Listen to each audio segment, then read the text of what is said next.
बंगाल में वंदे मातरम को लेकर शुभेंदु सरकार ने आदेश जारी किया है। बंगाल के सभी मदरसों में वंदे मातरम अनिवार्य होगा। सभी मदरसों में वंदे मातरम गाने का आदेश दिया गया है। वंदे मातरम पर सरकारी अधिसूचना भी जारी की गई है। सरकारी अधिसूचना भी दी गई है। सभी मदरसों में वंदे मातरम गाने का आदेश जारी किया गया है। शुभेंदु सरकार सत्ता में आते ही कई बड़े फैसले ले चुकी है। एक और बड़ा निर्णय।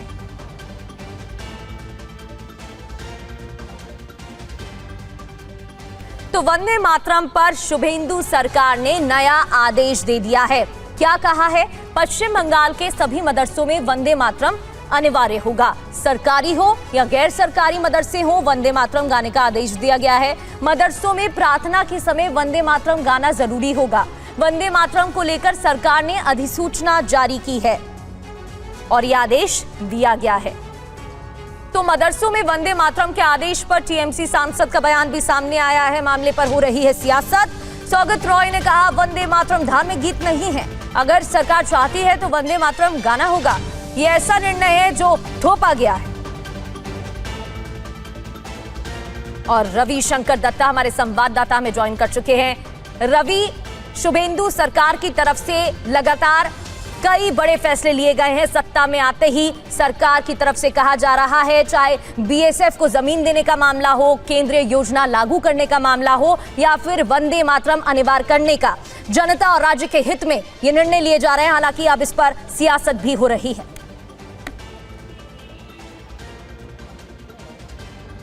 जी देखिए, ये एकदम बिल्कुल ठीक बात है कि जैसे सरकार क्षमता में आई उसका पहले ही दिन शुभेंदु अधिकारी और उनका सरकार जो है उन्होंने ये सिद्धांत लिया कि पश्चिम बंगाल की हर स्कूल में वंदे मातरम जो है वो मैंडेटरी किया जाता है। इसका बाद कल एक नोटिफिकेशन आया जहां पे कहा गया है कि हर मदरसे में वंदे मातरम, जो एडेड और नॉन एडेड मदरसा है, हर मदरसा में वंदे मातरम जो है उनको प्ले करना या उनको बच्चों को गाना वो मैंडेटरी बनाया गया है। अब इसको लेके इसीलिए सियासत हो रहा है।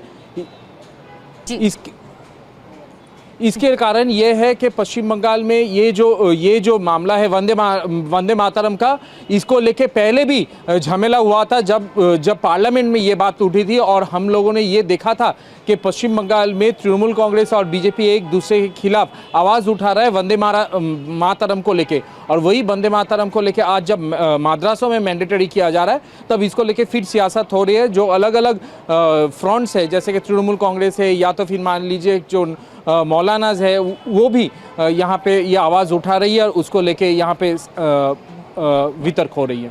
बिल्कुल, बहुत बहुत शुक्रिया आपका रवि, जानकारी देने के लिए।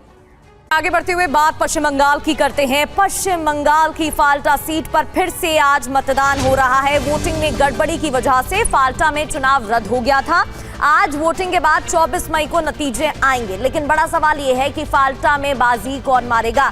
बतौर सीएम शुभेंदु अधिकारी के लिए भी फाल्टा सीट बड़ी चुनौती है। उधर वोटिंग से पहले ही टीएमसी को बड़ा झटका लगा है, क्योंकि फाल्टा से टीएमसी के उम्मीदवार जहांगीर खान ने नाम वापस ले लिया है। जो हुकार भर रहे थे टीएमसी की तरफ से, जहांगीर खान की तरफ से कई दावे किए गए थे, लेकिन उन्होंने अब अपना नाम वापस ले लिया है, जिसके कारण अब मुख्य मुकाबला बीजेपी, कांग्रेस और लेफ्ट के बीच रह गया है। एक और बड़ी खबर, पश्चिम बंगाल की फाल्टा सीट पर वोटिंग जारी है और फाल्टा सीट पर गड़बड़ी की वजह से चुनाव रद्द हो गया था। आज मतदान, 24 मई को घोषित होंगे नतीजे। अब सीधा मुकाबला बीजेपी, कांग्रेस और लेफ्ट में है। 24 मई को नतीजे आने हैं और फाल्टा सीट पर आज वोटिंग जारी है। जहांगीर खान ने चुनाव से पहले ही अपना नाम वापस ले लिया था।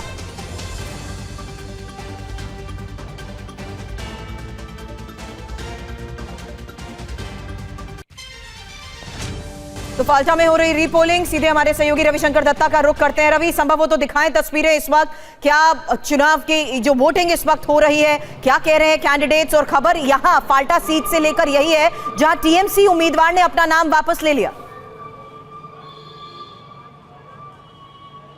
देखिए, फाल्टा सीट में बीजेपी को करीब करीब इसको वॉकओवर कह सकते हैं, वॉकओवर मिल चुकी है। इसका कारण यह है जहांगीर खान जो कि तृणमूल कांग्रेस के उम्मीदवार थे, उन्होंने अनऑफिशियली अपना नाम वापस ले लिया है और सबसे बड़ी बात है कि उनका नाम वापस लेना मतलब बीजेपी को वहाँ पे वॉकओवर मिल जाना।